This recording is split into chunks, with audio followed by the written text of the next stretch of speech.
turned 13, I took a 10-day bicycling trip through the Pennsylvania Dutch country with a group of kids I did not know and my best friend Judy, the most popular girl in school.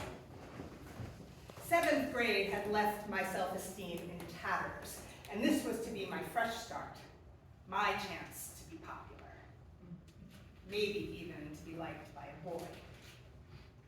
And seeing as there were 8 boys and only 2 girls on the bike trip, the odds were definitely in my favor.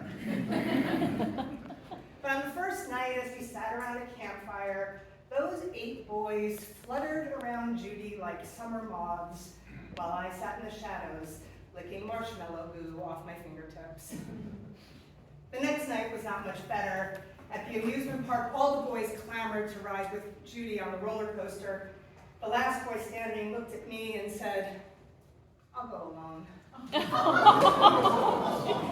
And then Josh, oh Josh, the most beautiful boy of all, he won a small green teddy bear at a carnival game, and he handed it to Judy. He then went on to win a big orange bear, which he also handed. So as Judy is juggling the small green bear and the big orange bear and a half-eaten candy apple, Josh takes back the green bear, points it in my general direction, and says, "Want it?"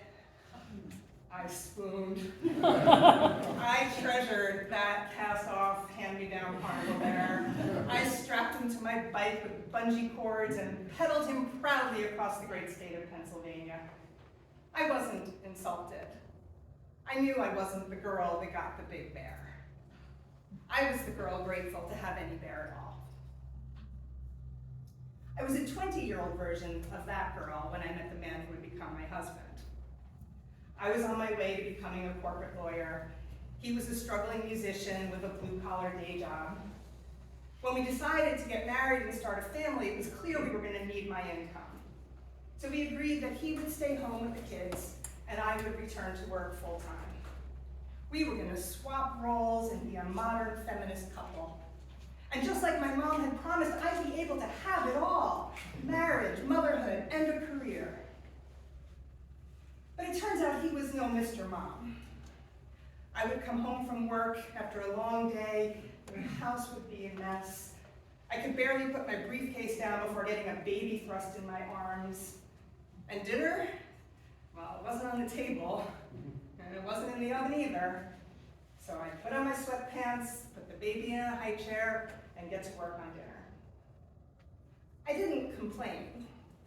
I had a heavy dose of working mother's guilt, and I needed to prove to myself that I could be a good wife and a good mother, as well as a good lawyer. And so I would bathe the kids at night, weed them, tuck them in.